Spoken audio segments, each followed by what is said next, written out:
Good evening, everyone. I'd like to thank everyone for coming tonight. We're really happy to have a crowd like this for an event planned on such short notice. And I'd like to thank all of the people who helped promote the event and spread the event on their email lists and help get the word out about David Ray Griffin coming to Toronto. Following David's lecture, we'll be taking questions from the audience and then have a book signing out here so that you can have your book signed. We do have additional books coming on the way in case you would like to pick one up.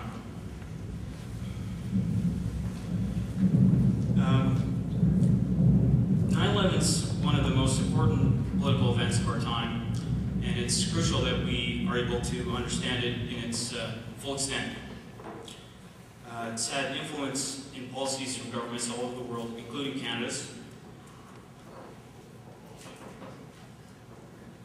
Most specifically, Canada is the invasion and occupation of Afghanistan, leading to the deaths of countless Afghanis and approximately 90 Canadian soldiers at a phenomenal cost of $100 million per month. We've also passed in Canada domestically anti-terror legislation that has been struck down by the Supreme Court for being unconstitutional.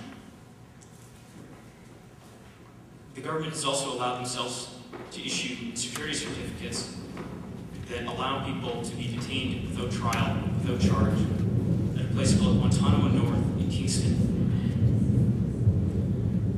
And meanwhile, at Guantanamo South in Cuba, there are Canadians who are held there and are being tortured. And I'm speaking, of course, of Omar Khadr, who was caught in Afghanistan at the age of 15, still just a boy. My question is, why are we doing this? These things, they trace back to 9/11. Stephen Harper himself has said that we're in Afghanistan because of the 24 people who died in the Twin Towers in New York on September 11, 2001. But there's considerable evidence that shows that the perpetrators of the attacks were not those identified in the 9/11 Commission report.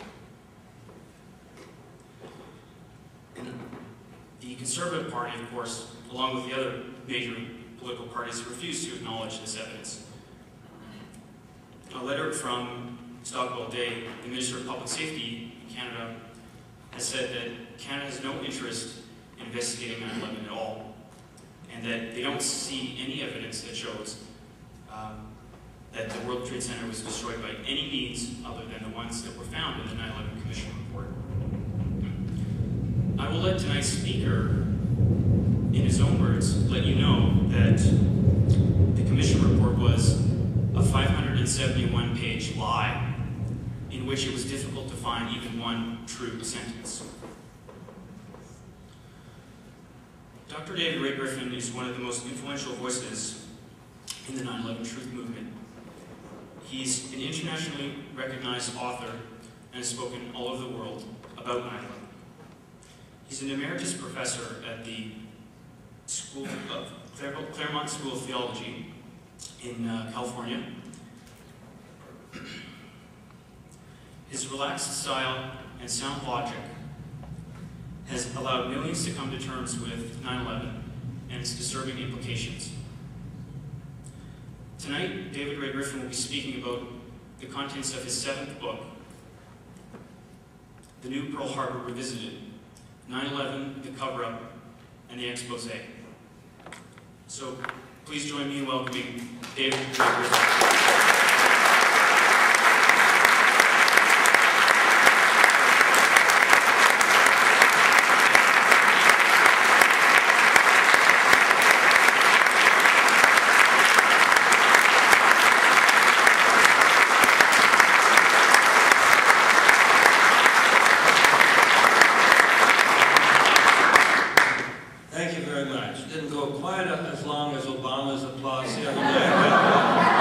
It was good enough, thank you. first time to speak in Toronto, and I'm very happy to be here.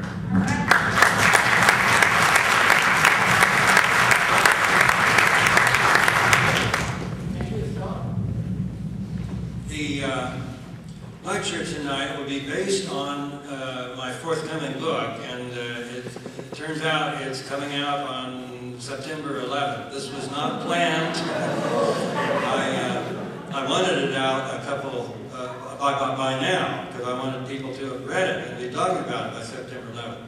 But it is called The New Pearl Harbor Revisited, 9/11, the Cover-Up, and the Expose. And in there, I discussed everything that I discussed in the original book, The New Pearl Harbor. And it literally goes chapter by chapter. So it's a commentary on that, correcting a few errors, truth be told, and also, but mainly, bringing things up to date. Because when The New Pearl Harbor was published, I wrote it at the end of 2003. So this was before the 9/11 Commission report had come out. Obviously, it was before the NIST report. It was before all sorts of other revelations have come out. So there's an enormous amount of stuff. And in the meantime, we've had all these these organizations of professionals form. First we had Scholars for 9/11 Truth, and then Scholars for 9/11 Truth and Justice, Veterans for 9/11 Truth, Pilots for 9/11 Truth, Architects and Engineers for 9/11 Truth, and then just a couple weeks ago, Firefighters for 9/11 Truth. So an enormous amount has happened. We've got all these scientists and professionals attacking the official story in a way that we didn't at the beginning. What is that? Oh, okay, now they know what it is.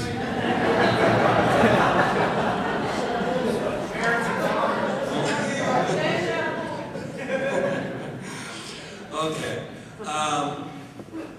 So, although the New Pearl Harbor Revisited discusses all of these things, from the, why the planes weren't intercepted, to why the buildings came down, to what really happened at the Pentagon, or at least what didn't really happen at the Pentagon, and then all sorts of other topics. The lecture tonight, as the subtitle indicates, has a very limited focus.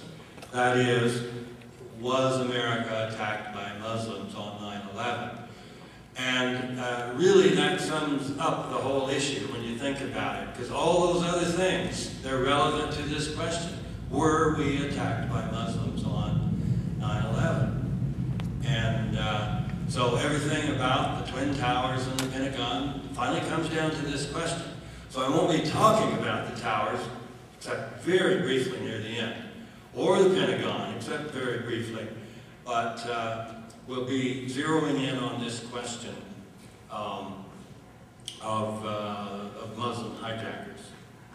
So I'll move now into the paper. Let me warn you, it's a fairly long one, so I'll move along probably pretty fast, so that we will have some time for Q&A. Much of America's foreign policy since 9/11 has been based on the assumption that it was attacked that day by Muslims. This assumption was used most prominently to justify the wars in Iraq and Afghanistan. It is now widely agreed that the use of 9/11 as a basis for attacking Iraq was illegitimate. Iraq had nothing to do with 9/11. None of the hijackers were Iraqis. There was no relation between Saddam and Osama bin Laden. And the Iraqis were not responsible for the anthrax attacks. But it's still widely believed that the U.S. attack on Afghanistan was justified. For example, the New York Times, while referring to the U.S. attack on Iraq as a war of choice, calls our battle in Afghanistan a war of necessity. Time magazine has dubbed it the right war. And Barack Obama